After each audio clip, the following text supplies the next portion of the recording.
Last time we covered just about the first half of Exodus chapter 2, so verses 1 through 10.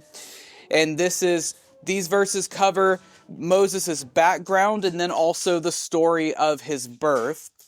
And so regarding his background, we learned that Moses' two parents, Amram and Jochebed, are both Levites, which is a significant detail given the Levites' role as the priests in Israel. They were, in one sense, the spiritual leaders of Israel, and that Moses was of the tribe of Levi then signified that he was fit for the role of leading the nation, and his being of the tribe of Levi, since Moses was also the giver of the law of God, was consistent with the directive that the Levites were to be the keepers of the law of God.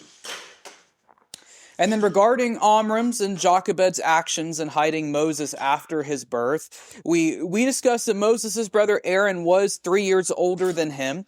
Therefore, given the circumstances, we know that Amram and Jochebed had already successfully hidden Aaron from the Egyptians, and so Moses was really the second son that they had to hide. We discussed then that more than likely his parents' plan was to keep Moses in a basket in the river, placed in the reeds, so that the noise from the water and outside would muffle his cries, so the reeds would also conceal him and stop his basket from being swept into the current. The plan then was likely for his mother to return to him periodically throughout the day to feed him and make sure he was taken care of.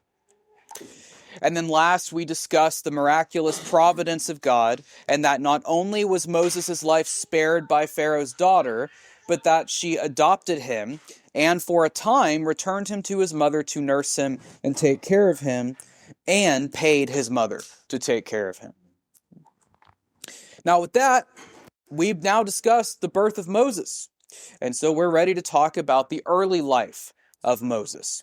Now, Brother Stephen will pick up in verse 11 next week, and so today we were going to discuss the early life of Moses, which is up until he fled to Midian. So talking about after his birth, up until he fled out of Egypt. And it's interesting because if we thought that the birth of Moses was a fascinating story to read about, since Moses was adopted as a son by Pharaoh's daughter, then how much more fascinating would be the story of Moses' life as living as a prince in Egypt. Because think about it, at this stage, we already talked about this, but Egypt is a world power. Egypt is mighty. Egypt is wealthy. Egypt is abundant with resources.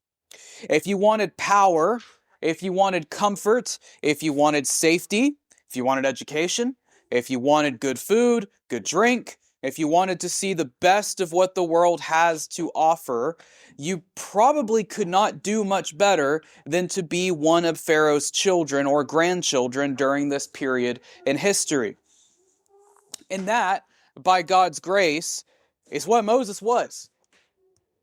And yet, because Pharaoh's family was not truly Moses' family, one would think that there would be a natural animosity between the cohorts of the palace and Moses, and at least a tug within Moses' emotions that would make him long, even for a brief moment, for his biological parents, for his siblings, and for his own people. There's a lot to think through.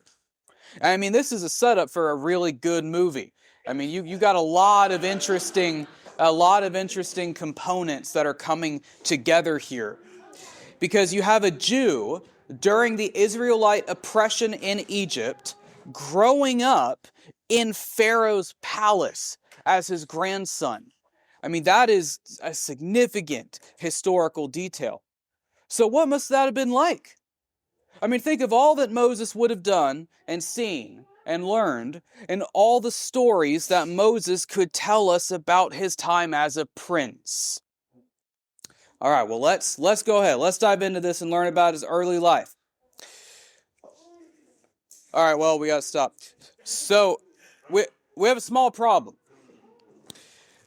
Exodus doesn't tell us anything about the early life of Moses. We end Exodus chapter 2, verse 10, with Moses as a baby, and Pharaoh's daughter naming him. And then the first 7 words of verse 11 are, quote, one day when Moses had grown up, end quote. So Moses is a baby in verse 10, and then he's an adult in verse 11. And there's white between them in my Bible. Yeah, there's a few little white lines here. So it could be a little frustrating, right? Because we think, that skips the best part. And you also remember the original audience here, of which were the Jews under this oppression. And so I mean, you can imagine how the original audience of this book felt, who are now in the wilderness and who were receiving these stories. And so you can imagine the audience. They probably said, like, hold on. You mean to tell me that you were born from 2 Levites, you were hidden in a basket, you became the grandson of Pharaoh, and you're not going to tell us anything about your life from there? Like, you were a prince. Tell us what that was like. And of course, we may be thinking this morning, well, sure, Moses doesn't say anything in chapter 2, but surely he fills in those details for us later, like maybe in the book of Deuteronomy, maybe right before he dies, he's going to fill us in. No, he does not. Yeah, we got to watch the movie to figure this out.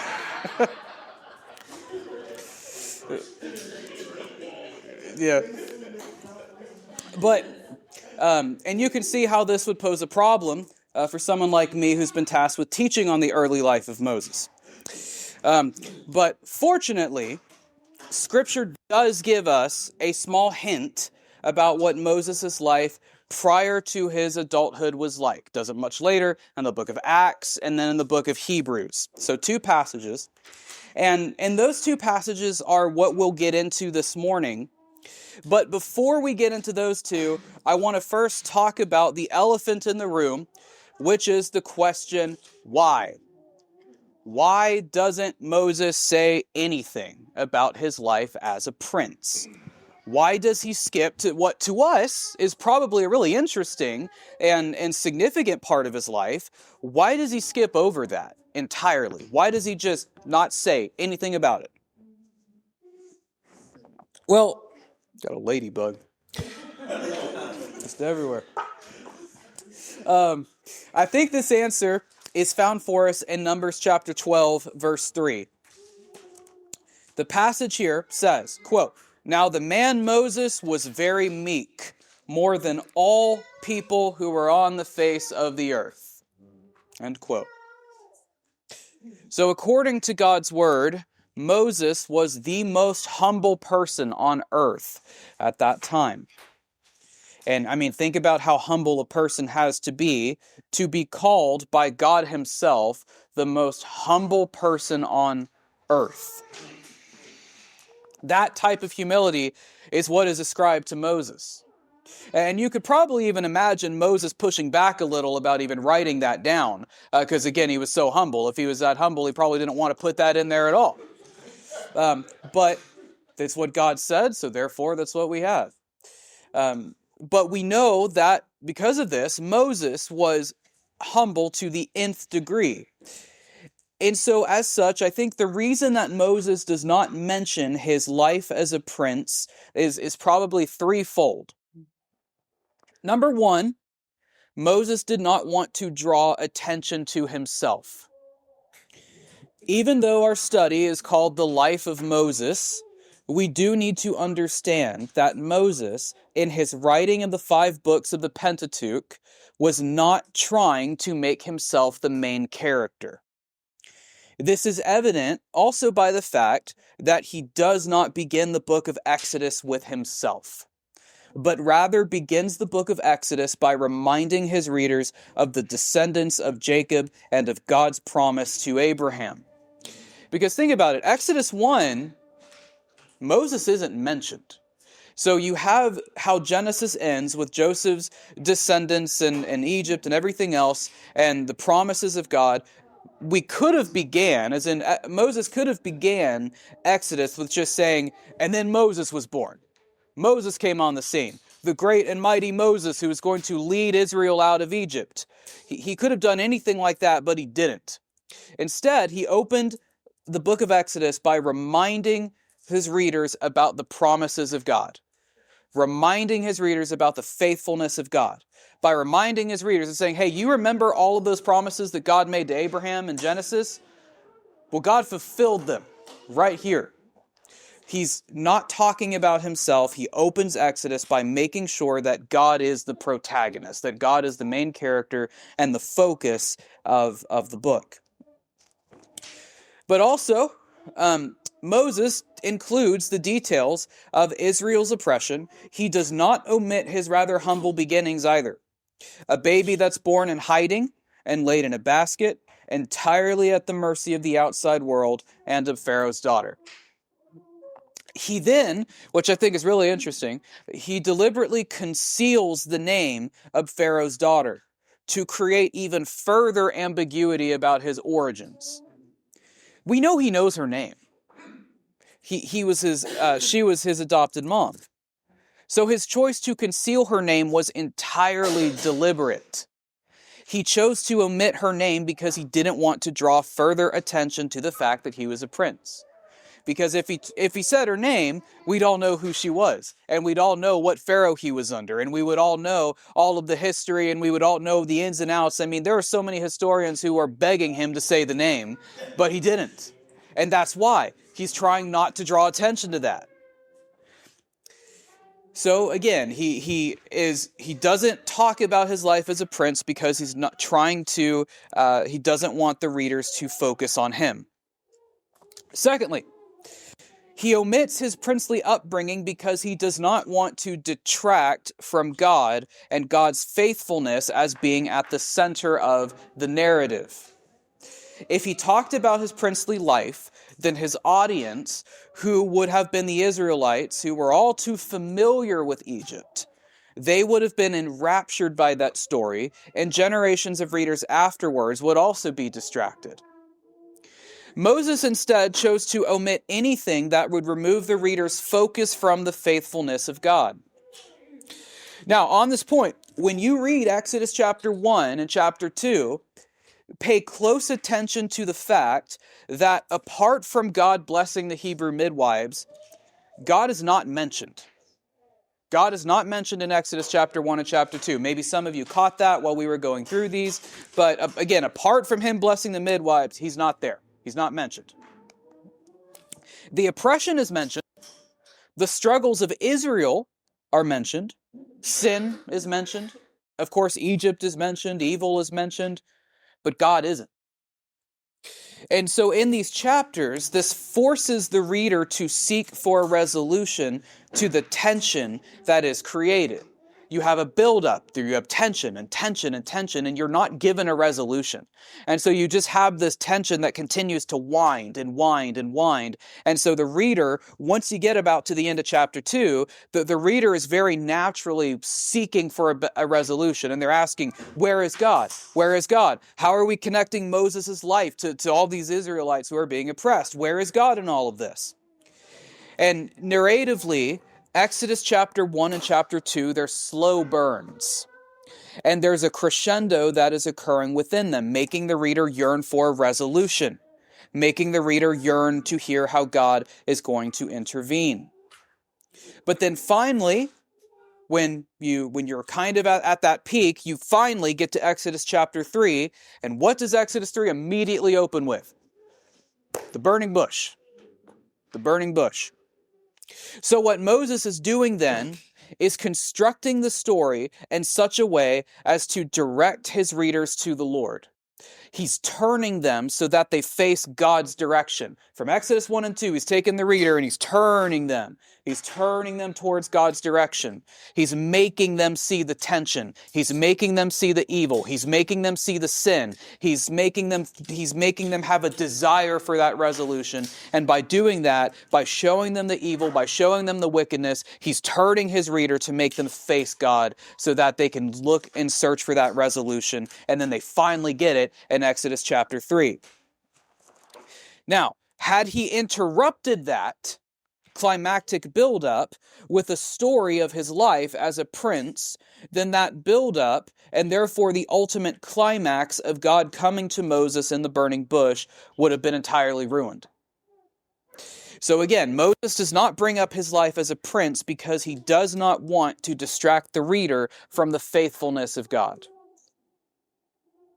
And then thirdly, and this is probably the simplest of the three reasons, thirdly is that his life as a prince really has no relevance to the overall story. It never has any direct involvement in the narrative.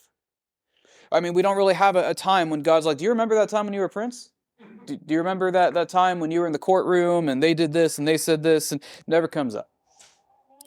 So in the future narratives of Exodus, Leviticus, Numbers, and Deuteronomy, there's no direct involvement of Moses' early life. And those narratives are not dependent on it at all.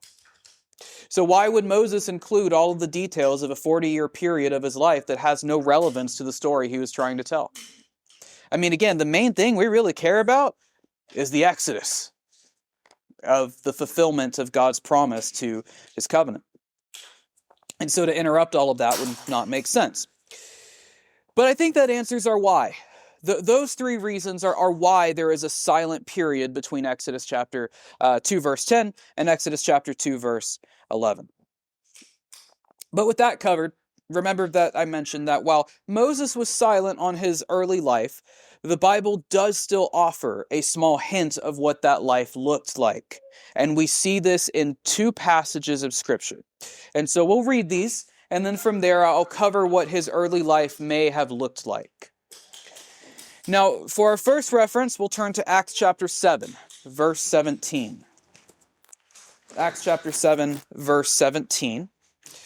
This passage is part of Stephen's speech right before his martyrdom. So he's talking to the Pharisees, to the Jewish oppressors, which, again, is kind of ironic. And this is actually Stephen's point, that in Exodus, the Jews are being oppressed by Egypt, but now in Acts chapter 7, the Jews are being oppressed by the Jews. The Pharisees are oppressing people within their own ranks. And again, that's Stephen's entire point of his speech. But Acts chapter 7, verse 17.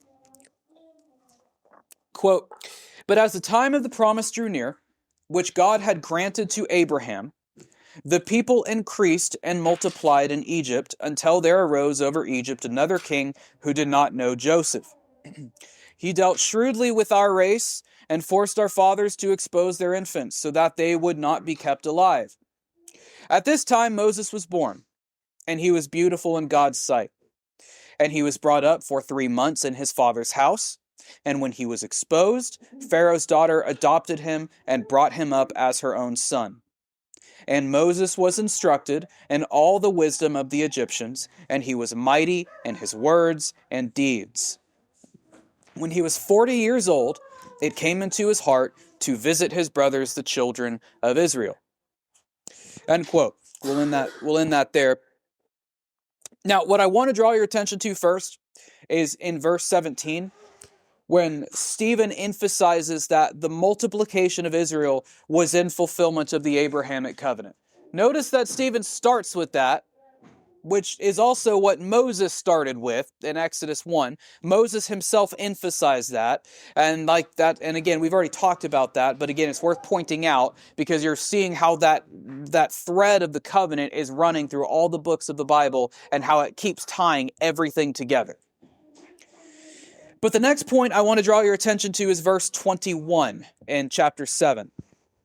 So in verse 21, Stephen states that Pharaoh's daughter brought him up as her own son.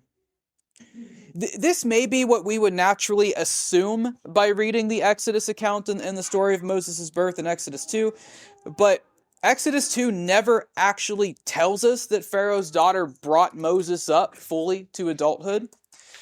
Because, again, that implies aging through adulthood. It just tells us that he became her son. But if there's any doubt, Acts 7:21, it clears that up for us. So Acts 7:21 is helpful because it does indicate to us that Moses did indeed grow up as the son of Pharaoh's daughter. That point is further reinforced for us in verse 22, when Stephen says that Moses was instructed in all the wisdom of the Egyptians. Stephen does not say Moses was instructed in some of the wisdom of the Egyptians or part of the wisdom of the Egyptians. Instead, he says Moses was instructed in all of the wisdom of the Egyptians, which that it does indicate the breadth of learning that Moses received, but that also indicates the amount of time that Moses sat under that education. Because Stephen is using a superlative here. He's saying all. And if you're getting all of that education, that doesn't just take education, but that takes time. And so that's what you have here. And so you have you both have this kind of breadth of education, but then also this expenditure of time.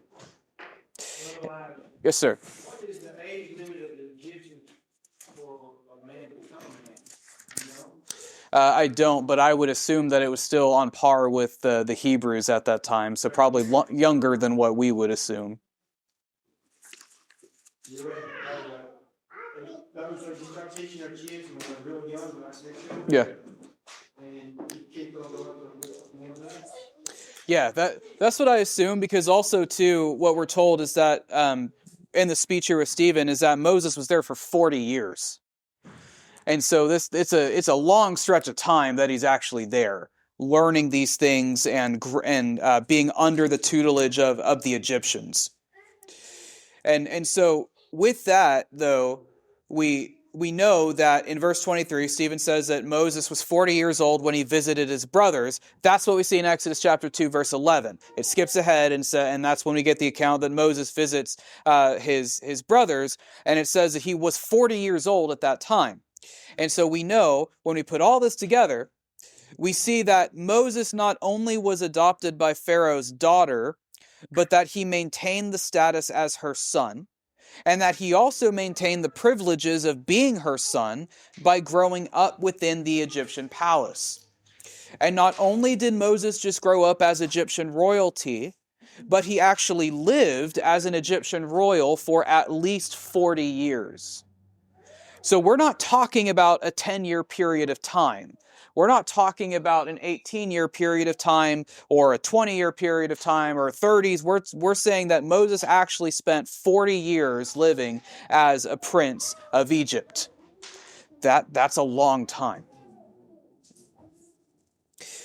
Now, for our next biblical reference about Moses' early life, let's turn to Hebrews chapter 11, verse 17.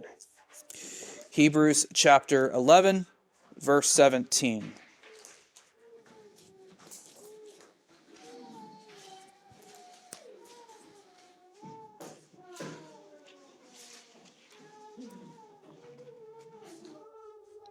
We'll read down through verse 31. I decided to read this whole section because it quite concisely, it reinforces the theme of the Abrahamic covenant. And once again, it just shows how that red thread of the covenant is connecting all of these different stories together down through Moses. So Hebrews 11:17, quote, "By faith Abraham, when he was tested, offered up Isaac, and he who had received the promises was in the act of offering up his only son, of whom it was said, 'Through Isaac shall your offspring be named.'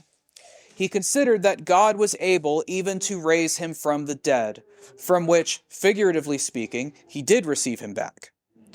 By faith Isaac invoked future blessings on Jacob and Esau. By faith Jacob, when dying, blessed each of the sons of Joseph, bowing in worship over the head of his staff.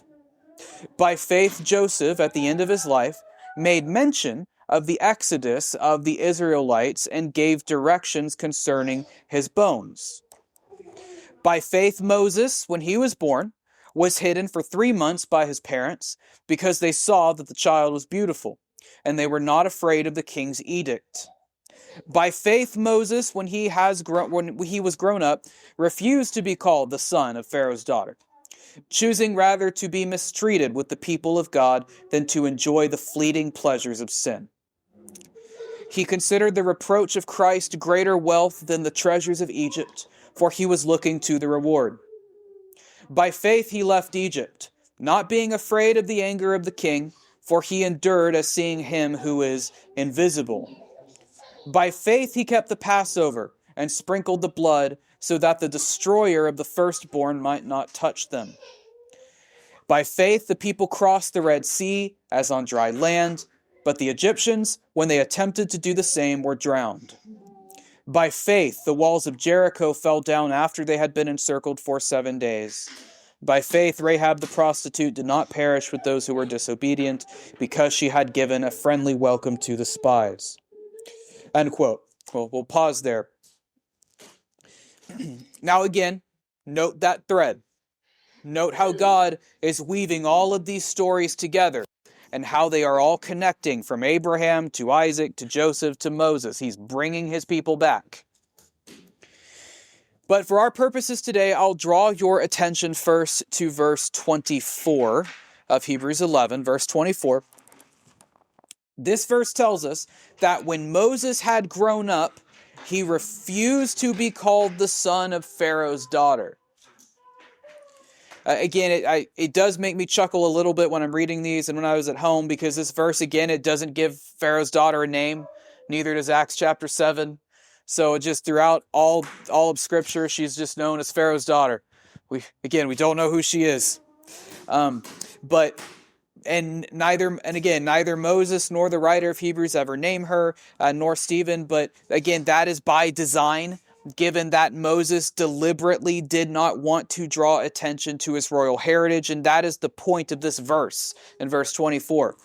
Because verse 24 tells us that there's something that happened within Moses that made him discard his title as a prince, that he refused to be called the son of Pharaoh's daughter. Now, when we move to verse 25, we are told that Moses chose to be mistreated rather than to enjoy the fleeting pleasures of sin. And then, in verse 26, we are told that Moses considered the reproach of Christ greater than the treasures of Egypt. So that confirms, too, again, his status. We're talking about pleasures, we're talking about treasures, all of that. And so that's confirming that he was a prince, but not only that, but it's confirming that he had access to resources. That's telling us that he still didn't have a poor posture or a poor position within Pharaoh's household. It's not like he was at the status of a servant or a status of anything that was lower than a prince. He was indeed a prince, and he did have access to all of those things. Or else we wouldn't be told this here in Hebrews, that he forsook these treasures, that he forsook these pleasures. We wouldn't be told any of that, because the reality then is that he did have access to these things, that he did have access to all of these treasures. He did have access to all of the types of comforts that one would expect a prince to have access to. And sometimes again we may just think that we can assume these things, and maybe you can with some type of reasonableness. But what Hebrews 11 and what Acts 7 are doing is they're confirming all of this for us.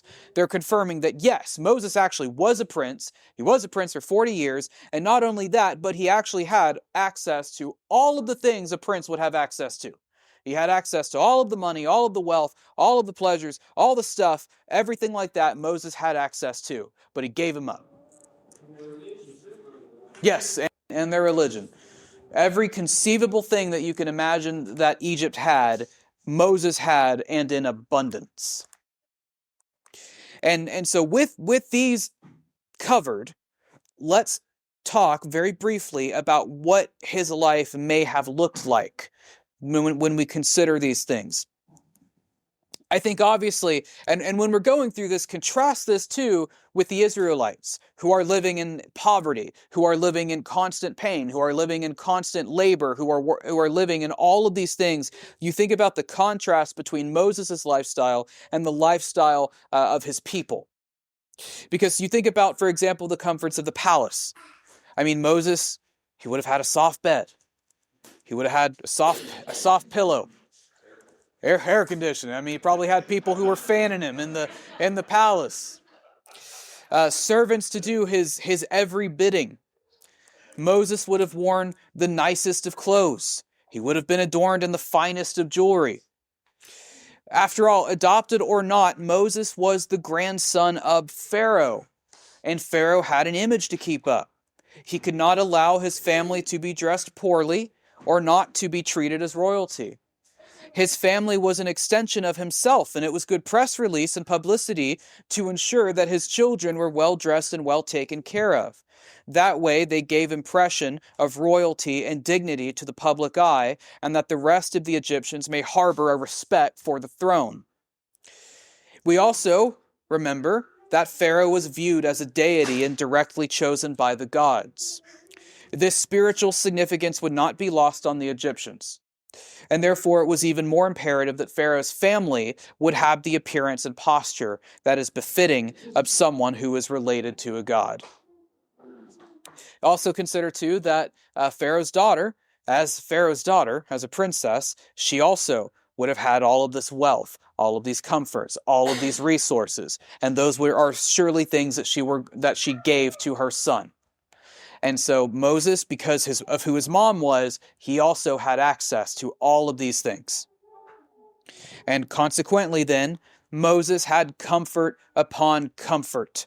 He also would have had the finest of food, the finest of drink, and the freshest, healthiest, most delicious food and drink that the land had to offer. And Moses also would have had access to what in that time period at least would be considered quite good health care and dental care. We know that the Egyptians were quite skilled and advanced with health care and dental care, and Moses absolutely would have had access to that. And he also would have essentially been able to pick anyone as his bride as he wanted to. And he would have had access to 24-hour protection and had an entourage of guards that he could call at any time. That also is a rather significant point, especially within that time period. I do want to draw your attention to what I think for our story is the most significant part, which is that Moses would have had a world-class education. Egypt was a bastion of learning and education. And Moses not only partook of that, but he partook of the education befitting someone of Pharaoh's house. Moses would have learned reading, writing, warfare, leadership, politics, medicine, how to wield various weapons, how to wield and wear various armor. He also would learn how to rule a nation, since he was somewhere within the succession plan to the throne. He would have had all of these types of learning and education at his fingertips. What is more, he would naturally have sat on and even been part of government councils and saw people coming to the Egyptian throne room for advice. He would have probably been part of councils. He probably would have been part of these. He would have witnessed strategy discussions. And he would have had a front row seat to observe everything that went into running a nation with the size and power of Egypt. Moses would have seen visiting dignitaries. He would have seen all of these people coming in and out of Egypt. He would have seen how all of the different plans and meetings and everything that was involved in managing the economy and managing the finances and managing the resources and managing the people and leading and politicking and all of these things. Not only would Moses have been brought up under an education that instructed him in all of this, but he would have witnessed it in action firsthand. So he would have seen it in concept and in theory, and then he would have seen it actually played out in reality. And so what that means is that Moses, for 40 years, received a masterclass in how to lead a nation.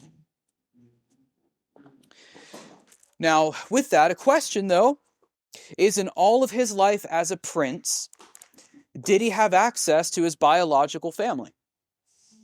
Was he aware of who his parents were and who his people were? I think the answer there is yes. We know that Jochebed gave Moses back to Pharaoh's daughter when he was weaned, and babies were generally weaned around 3 years of age back then, if not older, or if not later.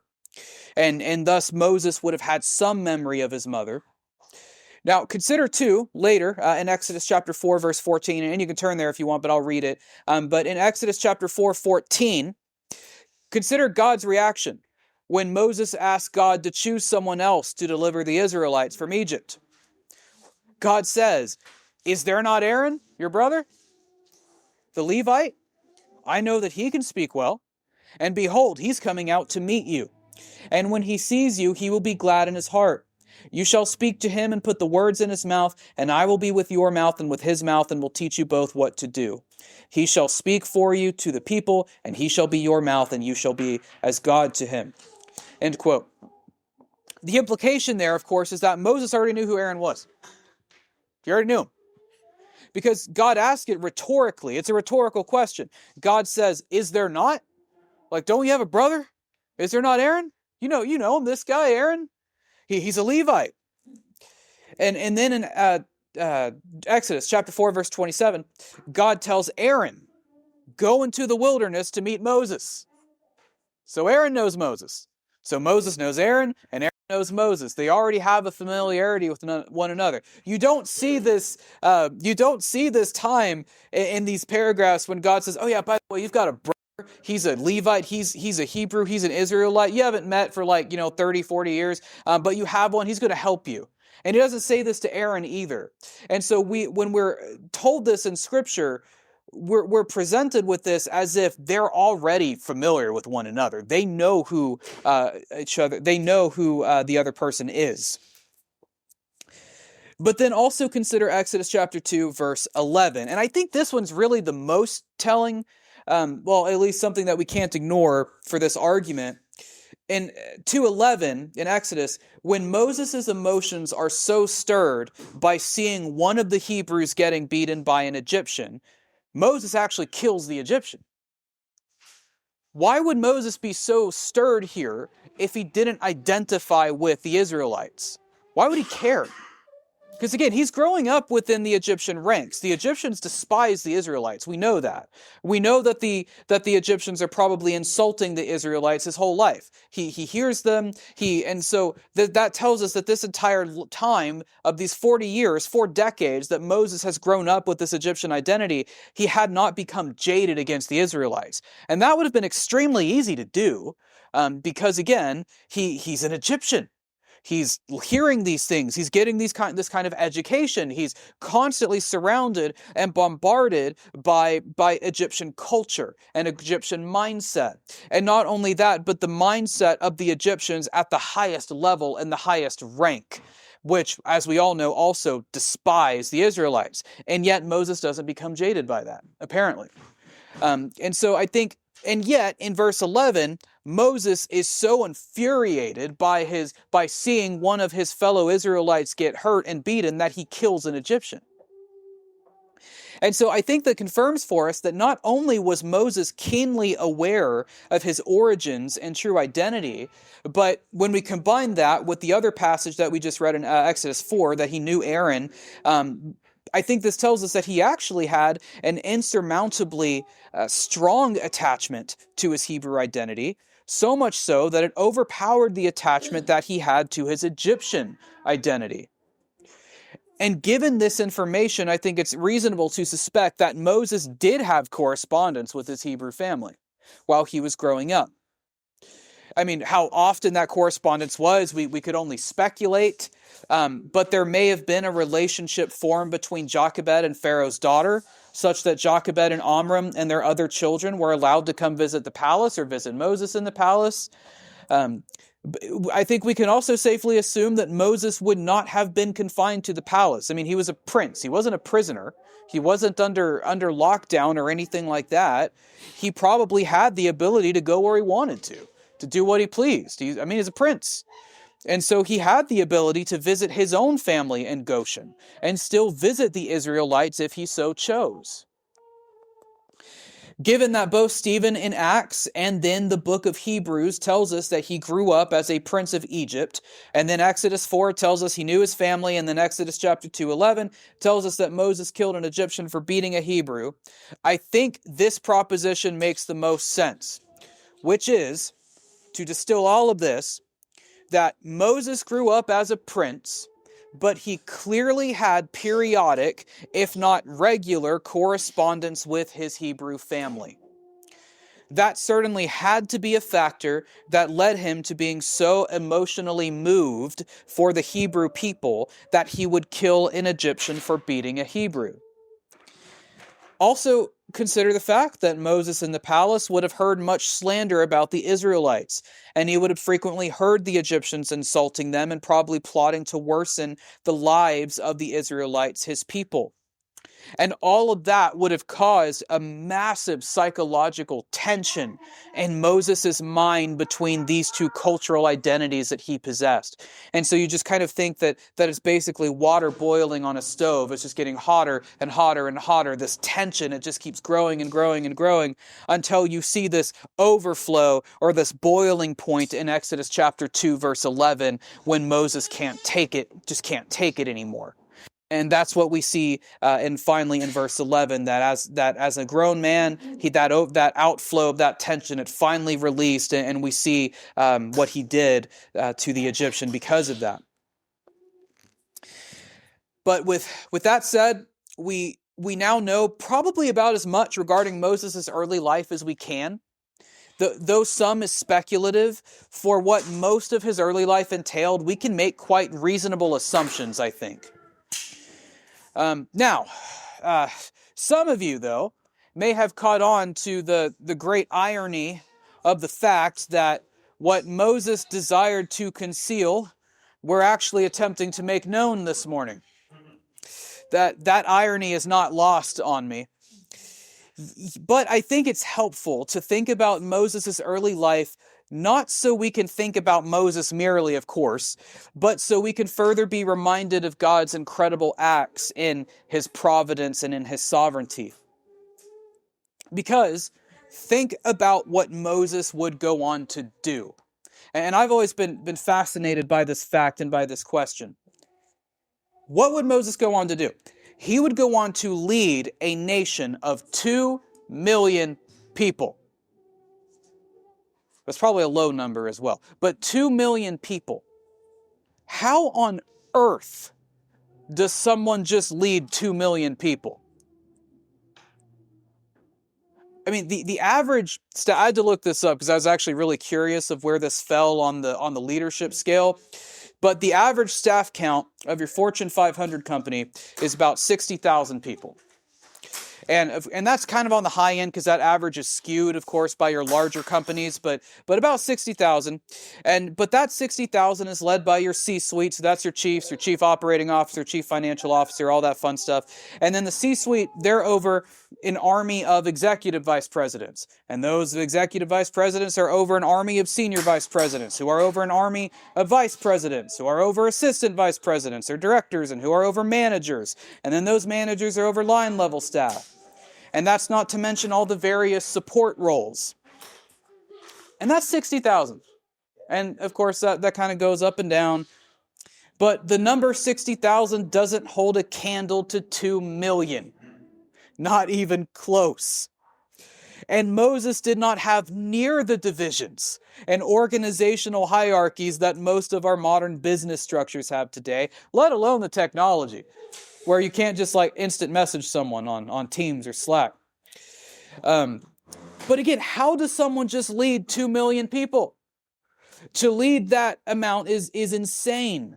To keep up with their questions, with their health, with their morale, with their general survival, to counsel them, to direct them in the ways of God, that is just a whole other level of leadership that I would say probably no one in the world or history of the world could do.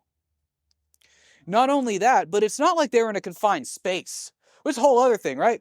I mean, it's hard enough to lead a nation, but try leading a nation that's mobile, that's on the move.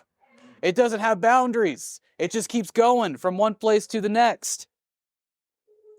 It doesn't have a steady and consistent food supply. They don't know when they're going to get food from the next day. There's a lot of periods in these accounts, apart before we hit the stage where God's providing them directly with manna. There's a lot of periods where they don't know where they're going to get food from. And then they're going through wars and battles and all of these things. But then what's more, consider the literacy rates back then. It was not common to be able to read or to write. And yet, what did Moses do? Well, he wrote 5 books of scripture. And these are not small epistles. These are big, 5 lengthy books. So, how does someone lead a nomadic nation of 2 million people, guiding them on survival, on medicine, on war, on weaponry, on armor, on herbology, and politics, and constructing, and blacksmithing, and metalworking, and tailoring, and military strategy, and all of these things, in addition to writing 5 colossal, cohesive, brilliantly axiomatic, brilliantly written and composed books during a time period when not many people could even read or write. I think all of that, and again, the Bible doesn't address those questions. It's just in the background, but it's there. And when you consider everything that Moses did, it's just fascinating. But the kind of person to do all of that would surely have had to have the upbringing and education of a prince. Otherwise, there's no way he would have been familiar with those topics and how to do those things. But also, like we talked about, the person to do all this had to be a Levite, since he had to be qualified by lineage to spiritually lead the nation under the Old Covenant. So what you have then is that the prime candidate for this role of leading Israel out of Egypt must be someone who has the upbringing and education of a prince, but he also must be a Jew, specifically a Levite, all at the same time. But that's crazy, because how could a Jew, during this period in history, before any monarchy was established in Israel, grow up under the instruction and education befitting of a prince? And all at the same time, while Israelite is being oppressed by the Egyptians. There's only one place they could go, and that's Egypt. Or as in the Egyptian palace. But Egypt hates the Jews. So how could this happen? Well, the only way for that to happen is for a baby to be born of 2 Levites, and then, while still a baby, get adopted into the family of the king. And that's what happened. Yep. Yeah. God's fingers are on every aspect of Moses' life.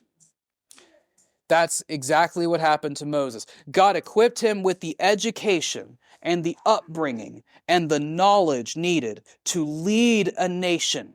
He got the education needed to lead a nation, and then God took him out, and then he led that nation out of Egypt, and he wrote the Torah and gave the law of God to the people.